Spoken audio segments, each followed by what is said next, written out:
Hello students, welcome to the lecture number 5 of ACME. In lecture number 4 we have talked about organizational structure. That was part 1 of organizational structure or another type of classification of organizational structure based on different works performed in the organization. So over there we were saying that there is functional organization, there is project organization and mixed organization. In functional organization, we were dividing the organization based on the similar activities were kept in one department like HR department, finance department, marketing department. So this was called functional structure of the organization. Then we were saying project organization or project structure, in which the organization was having a separate department for project. The project department was autonomous department. They were having their own employees, their own head, etc. So that was called project department. Then third, we were having mixed structure, in which some characteristics were similar to the project organization and some characteristics were similar to the functional organization or functional structure. That was one type of classification of organizational structures based on the activities that is performed in the organization. So similar activities were kept together and different activities were moved or pushed to the other departments. So that's why we were calling it functional department or project department and mixed department, etc. Functional structure, project structure, mixed structure. Today we have got second part of organizational structure. Organizational structure part 2. Today the criteria of classification is different from the criteria of the first part of organizational structure.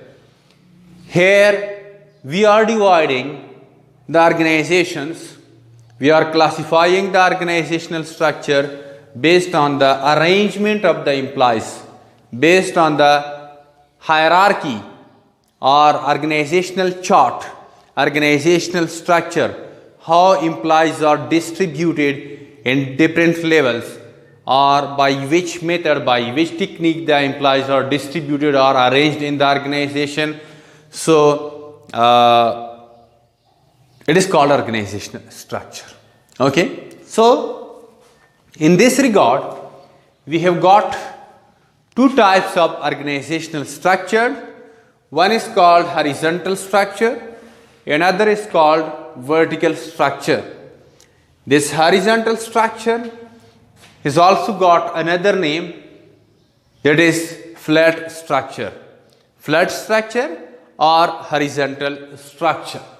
So now let's come to the first type of the organizational structure, that is called horizontal structure. I told you that we have given this name to the organizational structure based on the arrangement of human resources over here. If you see here, this structure looks horizontal,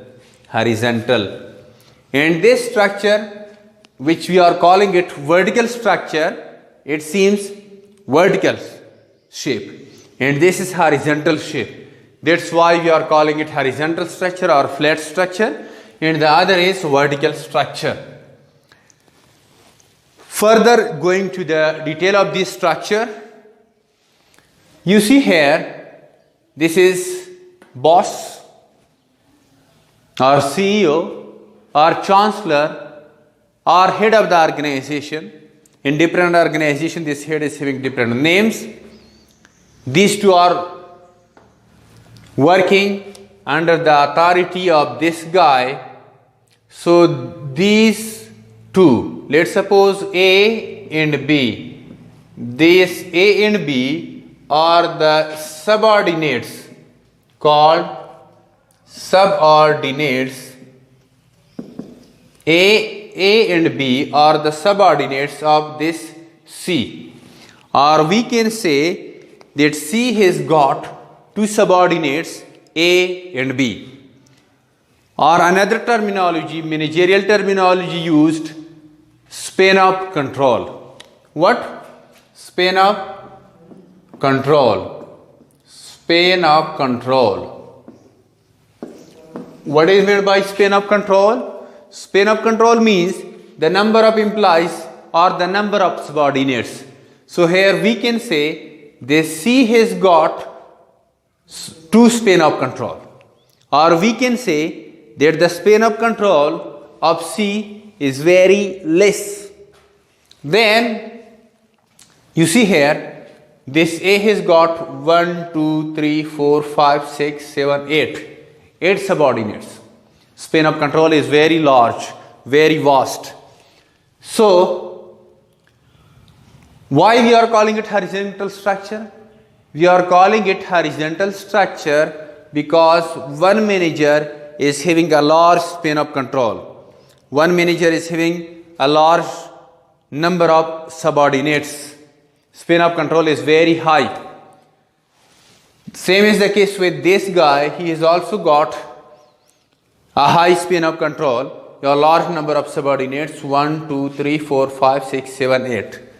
8 subordinates he has got. So by its arrangement, this look horizontal shape. That's why we are calling it horizontal structure or flat structure. Or we can say that in this structure, the number of manager is less. Why the number of manager is less? Because one manager is controlling large number of employees. Or we can say that the span of control of one manager is very high. That's why we need less number of managers in horizontal structure.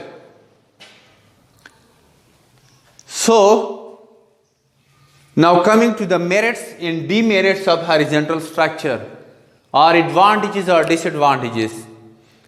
So what are the merits and demerits of this structure? You see here, I told you that here we have got less number of managers because one manager is having high span of control, or in simple words we can say that one manager is controlling large number of employees, or one manager is having large number of subordinates. That's why we need less number of employees, less number of managers. So when we are having less number of managers, obviously their cost is less. Cost, their fringe benefits, their salaries, etc. So cost is less for having small number of managers. This is the merits or advantage of horizontal structure. Costs are less because primary level, secondary level, top level executives, they are having very high salaries. And other fringe benefits. Fringe benefits means that the benefits provided to the employees other than their salaries, like their residence, their kids' schooling cost, their health insurance, health costs, etc. So all these expenses are called fringe benefits provided to the employees. Fringe benefits. So this is the only merit of horizontal structure, that the cost is less here for having less number of managers in the organization. Now what are its demerits? It is clear from its structure, one guy is controlling so many employees, large number of subordinates, or the span of control is very high. So obviously control will be loose in the organization. There will be less efficiency and effectiveness in the organization because managers cannot control such a large number of people. They need to be observed, they need to be checked, they need to be evaluated, and their reports should be checked. So obviously it is a difficult task. So controlling here in this structure is less. Controlling is loose. That is, it's disadvantage or demerit, but the advantage is that we have got less cost of the managers here in the organization. Now most of the time students are asking that which type of structure is beneficial or should be there. Different organizations are having different types of structure. It is not related to specific industry. No. Based on the budget, based on the nature of the work, based on the other resources allocation, they are selecting one structure for his organization, for their organization, whether horizontal structure or vertical structure. Then, so you saw here that this is the hierarchy. We are calling it hierarchy. So, this is hierarchy or organizational structure or organizational chart. This guy is reporting to only this one person. Unity of command. This is called unity of command. They are this guy, this guy, this guy. They are only and only reporting to this Mr. Boss, immediate boss. Let's suppose X to Mr. X. This is called unity of command. And this is called his span of control. We can say that the span of control is very much high. These people are the subordinates of X.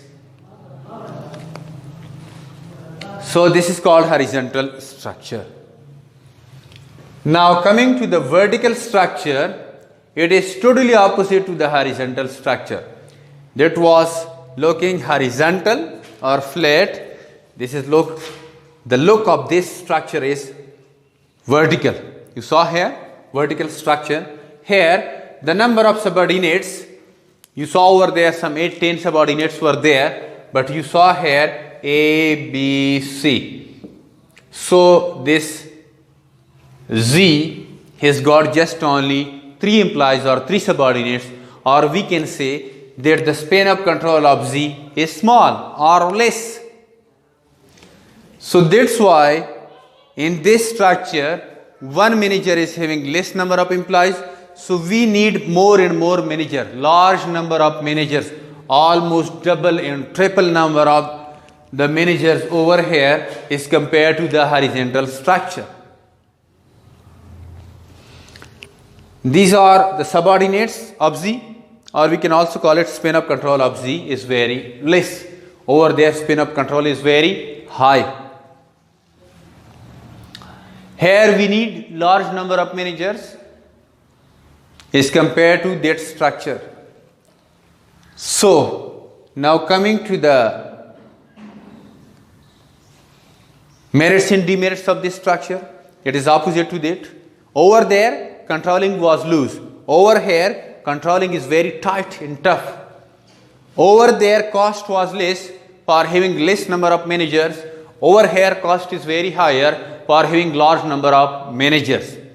But there is efficiency and there is effectiveness in this structure because one manager is controlling less number of employees, so controlling is very tight. So this was our topic for today, organizational structure part 2, in which we talked about horizontal structure and vertical structure, in which we explained 2 types of hierarchy of the organization or silsila maratib of the organization. Thank you very much students. See you in the next class. Khuda Hafiz.